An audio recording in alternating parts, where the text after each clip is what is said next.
স্বাগতম আজকের টিভিএস পডকাস্টে।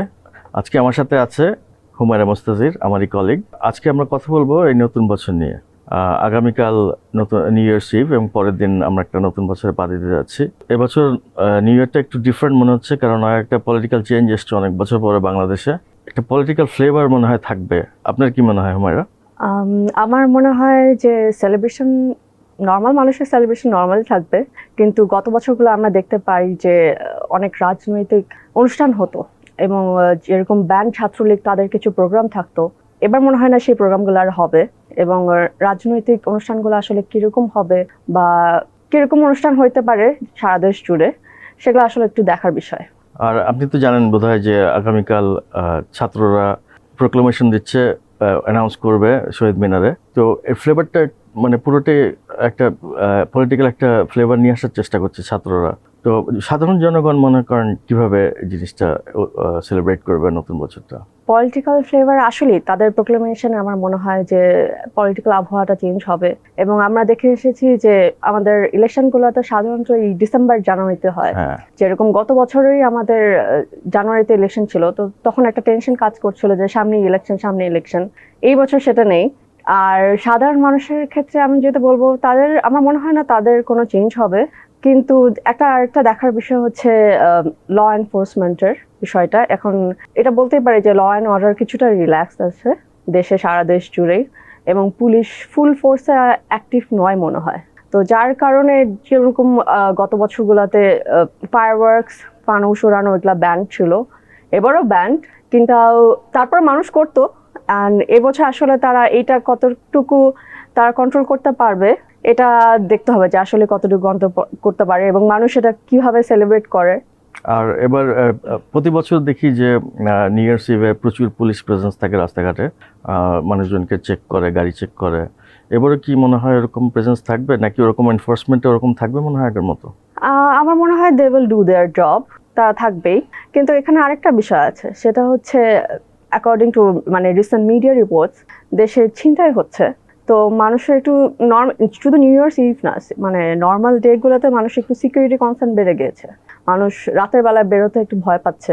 তো এই বছর নিউ ইয়ার্স ইভে আসলে কত মানুষ বের হবে, দেখা যাক কত মানুষ আসলে বের হয়। সিকিউরিটি কনসার্ন আছে, এবং পুলিশ, আমি মনে হয় পুলিশ তাদের জব নর্মালি করবে, অত করা না হলেও, কারণ নর্মালি হয়তো চেক করবে, যেহেতু ব্যান্ড অলরেডি হয়ে গেছে। তো আমার মনে হয় ওই চেকিংটা থাকবে।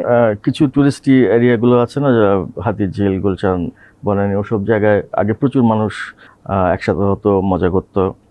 এবারও আমার মনে হয় যে এবারও মানুষ যাবে, তবে একটা মাথার ব্যাক অফ দ্য মাইন্ড একটা থাকবে যে আমরা প্রায় 15 বছর পরে একটা নতুন সিচুয়েশন আমরা নিউ ইয়ার পালন করছি।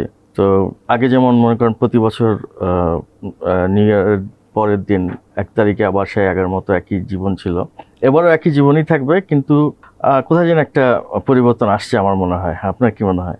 পরিবর্তন, হ্যাঁ, যে নর্মালি এতদিন 15 বছর ধরে এই একই আওয়ামী লীগ সরকার, এখন ওই আওয়ামী লীগ সরকার না, এখন একটা ইন্টারিম গভর্নমেন্টের আন্ডারে আমরা সেলিব্রেট করব। সেলিব্রেশন কি খুব চেঞ্জ হবে? আমার মনে হয় না। তবে হ্যাঁ, রাজনৈতিক একটা আবহাওয়াটা ডিফারেন্ট হবে। যেরকম আপনি বললেন যে স্টুডেন্টরা প্রোক্লামেশন দিচ্ছে, এগুলো বিষয় থাকবে রাজনৈতিকভাবে, বাট আমার মনে হয় না এটা সেলিব্রেশনে খুব বেশি এফেক্ট করবে। আপনি নতুন বছরে কি দেখতে চাচ্ছেন, কি হবে দেশের? এটা আসলে একটা ইম্পর্টেন্ট পয়েন্ট। আমি যেটা আসলে বলবো যে এই যে গণঅভ্যুত্থানের সময় আমরা আসলে গণঅভ্যুত্থানটা কেন হয়েছিল, গণঅভ্যুত্থানটা হয়েছিল যে কিছু চেঞ্জের জন্য। আমরা 15 বছর ধরে যে একভাবে শোষণ হয়ে আসছি, সেটার পরিবর্তনের জন্য আমাদের এই গণঅভ্যুত্থান। এবং আমি আশা করি যে এই গত 6 মাসে কারেন্ট ইন্টারিম গভর্নমেন্ট চেষ্টা করছে, তাদের মতন কাজ করেছে, কিন্তু আমরা আসলে খুব বেশি চেঞ্জ আসলে এখন মনে হয় না আমরা দেখতে পেরেছি। এটা একান্তই আমার ওপিনিয়ন।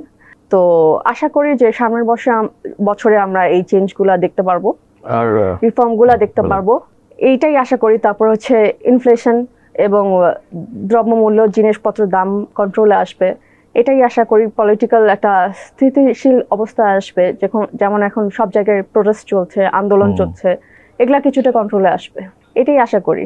আর ডিপ্লোম্যাসির দিক থেকে কি চিন্তা করেন? আমরা এখন আমাদের প্রতিবেশী দেশের সাথে একটা টেনশন চলছে, সেগুলো কি ঠিক হবে মনে হয়? এটা নর্মাল বিষয়, যে কোনো জায়গায় সরকার চেঞ্জ হলে ডিপ্লোম্যাটিক একটা টেনশন হয়, কারণ আগের সম্পর্কগুলো আবার নতুন করে করার একটা বিষয় থাকে। তো এই গত 6 মাসে আমরা দেখেছি আমাদের কিছু সম্পর্ক একটু নড়বড়ে হয়ে গেছে, এবং তা আবার ঠিকও হয়েছে, এবং আশা করি এটা সামনের বছর আরো বেটার হবে। আমাদের ডিপ্লোম্যাটিক রিলেশন গুলা আমাদের সুবিধার জন্য বা মানে ডিপ্লোম্যাটিক বোথ ওয়ে ভালো হবে, এটাই আশা করি। ওকে, তো আমার মনে হয় আমরা সবাইকে অগ্রিম নিউ ইয়ার দিয়ে আমরা আজকের অনুষ্ঠানটি শেষ করি। ঠিক আছে রিয়াজ ভাই, আশা করি সবাই ভালো হবে, সবাই সুস্থ থাকবেন, এবং নতুন বছরটা আমাদের জন্য, দেশের জন্য, সবার জন্য সুন্দর হোক, এটাই আশা করি। Happy new year.